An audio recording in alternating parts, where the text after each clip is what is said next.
Good morning my children. आज हम पढ़ेंगे पार्ट ऑफ स्पीच के बारे में। पार्ट माने होता है भाग, ऑफ माने का के, और स्पीच मीन्स वाक्य। तो वाक्य के भाग पढ़ेंगे आज हम, ठीक है, इंग्लिश में।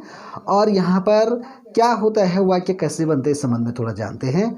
वाक्य शब्दों के मेल से बनाए जाते हैं। जो छोटे छोटे शब्द होते हैं उनके मेल से हम वाक्य बनाते हैं। और उन शब्दों के क्या कार्य होते हैं, वो शब्द क्या करने के लिए बोल रहे हैं और या क्या हमको समझा रहे हैं, उस क्या कार्य कर रहे हैं, उसको कहते हैं इंग्लिश में फंक्शन। तो यानी कि शब्दों के कार्य। तो वाक्य में अलग अलग कार्य बताने वाले शब्द होते हैं और इनमें से प्रत्येक भाग को पार्ट ऑफ स्पीच कहा जाता है, ठीक है। स्पीच माने वाक्य और पार्ट माने भाग। तो प्रत्येक वाक्य के अलग अलग भाग होते हैं। तो चलिए जानते हैं ये भाग कौन कौन से होते हैं। तो पार्ट ऑफ स्पीच की संख्या लगभग जो है लगभग क्या पूर्ण रूप से हम कह सकते हैं कि 8 होती है, ठीक है।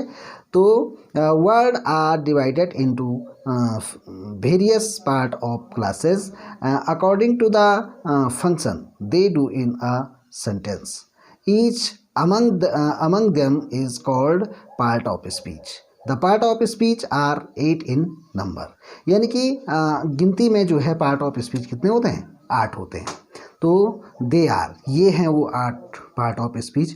तो कौन कौन है चलिए जानते हैं। फर्स्ट है नाउन मतलब संज्ञा, दूसरा है प्रोनाउन मतलब सर्वनाम, तीसरा है एडजेक्टिव मतलब विशेषण, चौथा है वर्ब यानी कि क्रिया, और पांचवा है एडवर्ब यानी कि क्रिया विशेषण, और छठवां है प्रीपोजिशन यानी कि संबंध बोधक अव्यय, और सातवां है कंजक्शन यानी कि समुच्चय बोधक अव्यय, और आठवां है इंटरजेक्शन विस्मय बोधक अव्यय।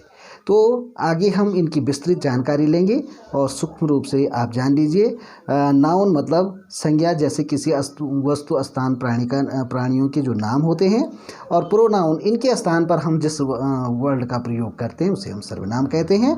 एडजेक्टिव जो उस वाक्य की विशेषता बताता है कि भाई वाक्य कैसा है, और वर्ब यानी कि क्रिया, इसमें कौन से कार्य किया जा रहा है और कौन से कार्य के बारे में जानकारी मिल रही है, वो हमको वर्ब से पता चलती है।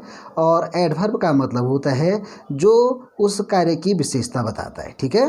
और प्रीपोजिशन का मतलब होता है संबंध, जहाँ पर हम दो वाक्यों को जोड़ते हैं और जिस कड़ी के माध्यम से, जिस वर्ड के माध्यम से जोड़ा जाता है उसे प्रीपोजिशन कहा जाता है। और कंजक्शन का मतलब होता है समुच्चय बोधक,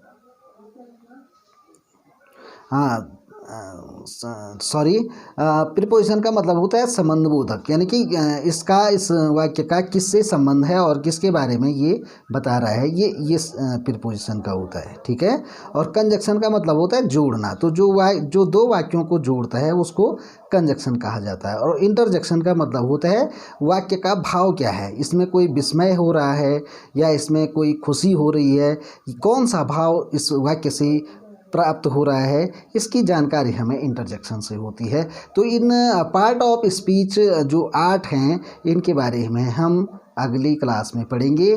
चलिए तब तक के लिए बाय। और अगर आप लोगों को अच्छा लगे तो चैनल को लाइक और सब्सक्राइब करें, और कमेंट में लिखिए कि आपको अच्छा लगा या कहाँ पर आपको कोई दिक्कत आ रही है तो कमेंट करें। Thank you.